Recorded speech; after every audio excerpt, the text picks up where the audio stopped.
एक छोटी सी कहानी है रोहन की। रोहन एक नॉर्मल लड़का था। 9 to 5 जॉब, थोड़ी सी पढ़ाई, थोड़ी सी फैमिली टाइम और हमेशा स्ट्रेस। उसके सपने बड़े थे, लेकिन दिन ऐसे लगते थे जैसे बस सरवाइव कर रहा है।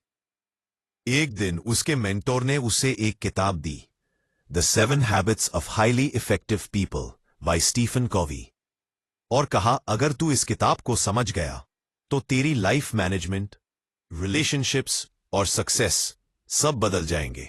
रोहन ने किताब पढ़नी शुरू की और जो कुछ उसने सीखा वही मैं तुम्हें आज एक कहानी के रूप में सुनाने वाला हूं। यहां H2। रोहन को हमेशा लगता था कि उसकी प्रॉब्लम्स ऑफिस, बॉस और सर्कमस्टेंसेस की वजह से है। हर बार वो ब्लेम करता था, मैं क्या करूं, मेरे बॉस की बात ही नहीं है।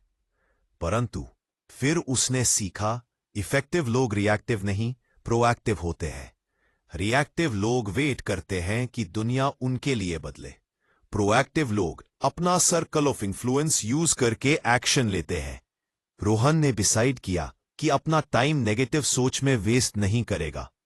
छोटी छोटी जगह प्रोएक्टिव होना शुरू किया, जैसे खुद इनिशिएट करके प्रोजेक्ट्स लेना, अपने हेल्थ के लिए स्टेप्स लेना। धीरे धीरे उसका कॉन्फिडेंस बढ़ने लगा। लेसन, तुम अपने चॉइसेस के जिम्मेदार हो। कंडीशंस तुम्हारे कंट्रोल में नहीं होती, लेकिन तुम्हारा रिस्पॉन्स हमेशा तुम्हारे कंट्रोल में होता है। HTTP। रोहन ने कभी लाइफ के बड़े गोल सोच के नहीं देखे थे। वो बस दिन निकलता था। फिर उसने एक विजुअलाइजेशन एक्सरसाइज की।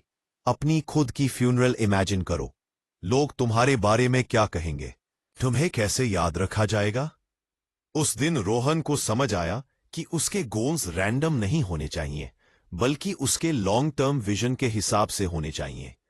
उसने अपना पर्सनल मिशन स्टेटमेंट लिखा, मैं एक ऐसा इंसान बनना चाहता हूं जो अपनी फैमिली के लिए रिस्पॉन्सिबल हो, अपने करियर में वैल्यू क्रिएट करे और सोसाइटी में कुछ पॉजिटिव छोड़कर जाए। लेसन, हर एक्शन से पहले सोचो, क्या ये मेरी डेस्टिनेशन की तरफ ले जा रहा है। H2। रोहन का सबसे बड़ा प्रॉब्लम था टाइम मैनेजमेंट। उसने हमेशा अर्जेंट चीजें चेस की और इंपॉर्टेंट चीजें इग्नोर कर दी।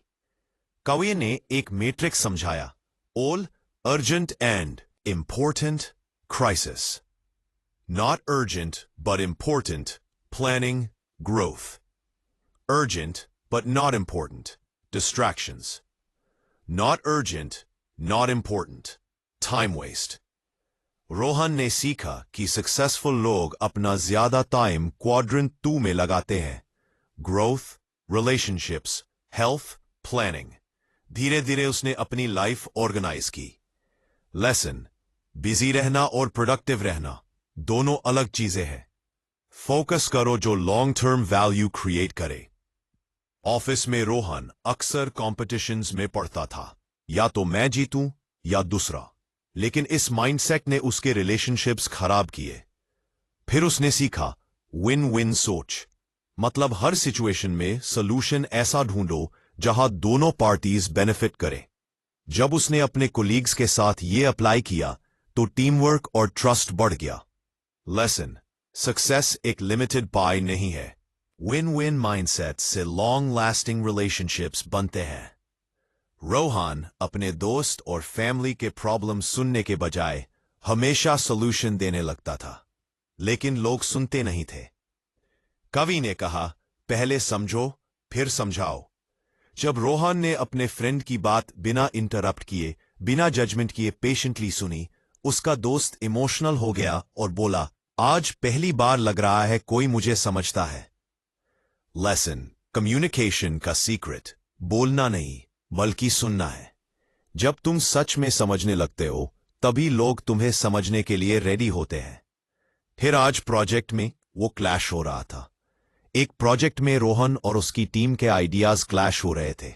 हर कोई अपना पॉइंट प्रूव करना चाहता था। फिर उसने सिनर्जी का प्रिंसिपल अप्लाई किया, डिफरेंसेस को थ्रेट नहीं, स्ट्रेंथ समझना।